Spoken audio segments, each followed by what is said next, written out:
ragoût de poisson. Et à côté de moi, il y a ma collègue Mila. Coucou tout le monde. Qui a sa chaîne Luna. Donc allez la voir parce qu'elle est superbe. Donc pour commencer, on va mettre un tout petit peu d'eau. Comme ça.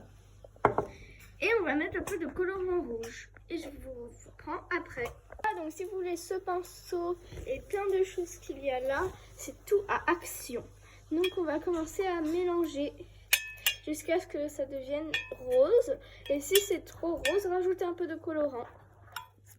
Maintenant que c'est prêt, on va prendre la fausse plaque de cuisson, qui est normalement pour les douches et les éviers.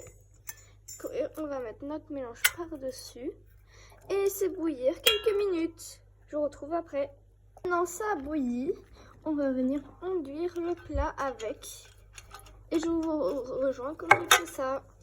Quand vous avez enduit votre fond de plat, vous allez prendre un peu, c'est des gâteaux écrasés, et en parsemer comme ça.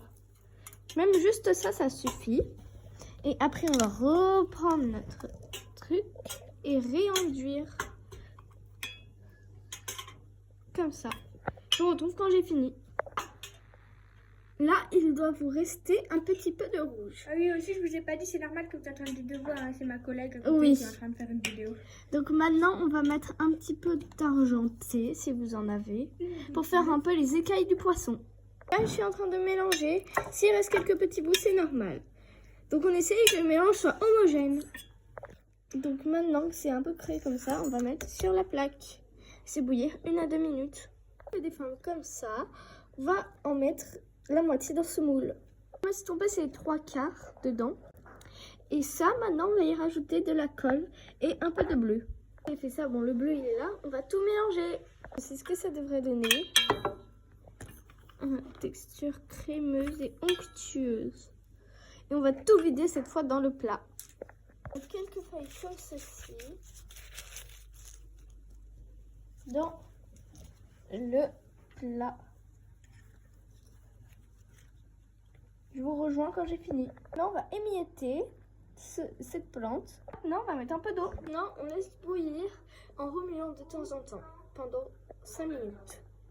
Donc là, on va émietter quelques écailles de pommes de pin. Là, et pareil, on va remuer et laisser infuser. J'ai mis en plus des feuilles ici autour.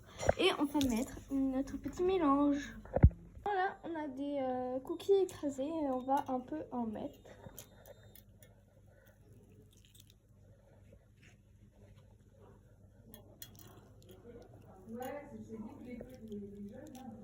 Hop là. Il faut vraiment l'écraser en poudre, parce que regardez. Et je vous retrouve pour le prochain ingrédient. On va mettre une pomme de pin au milieu. Comme ça. Et appuyer. S'il y a du rose qui ressort, c'est normal. Et on va recouvrir juste la pomme de pin un petit peu. Comme ça. De poudre. Voilà. Et je vous retrouve au prochain ingrédient. Là, j'ai enduit de colle. J'ai mis quelques filets. Maintenant, on va mettre des petits cure-dents. Voilà, comme ça. Hop là. Un là, un peu là. Comme ça. Hop. Hop. Comme ceci. La colle va les faire tenir. Je vous retrouve pour le prochain ingrédient. On va mettre de l'eau. Vous recouvrez de streusel et on va commencer la décoration. Votre ragoût de poisson est prêt. Voilà le dressage. Et voici les ingrédients. Voilà, n'hésitez pas à liker, à vous abonner, à activer la petite cloche des notifications pour ne pas rater les prochaines vidéos. Et bien sûr, avec ma collègue, allez sur sa chaîne Luna avec une tête de chien croisée Border Collie. Elle est superbe. Allez vous abonner. Elle n'a pas beaucoup d'abonnés et elle en veut vraiment. Allez la soutenir. Allez, voilà votre ragoût de poisson. Bye bye.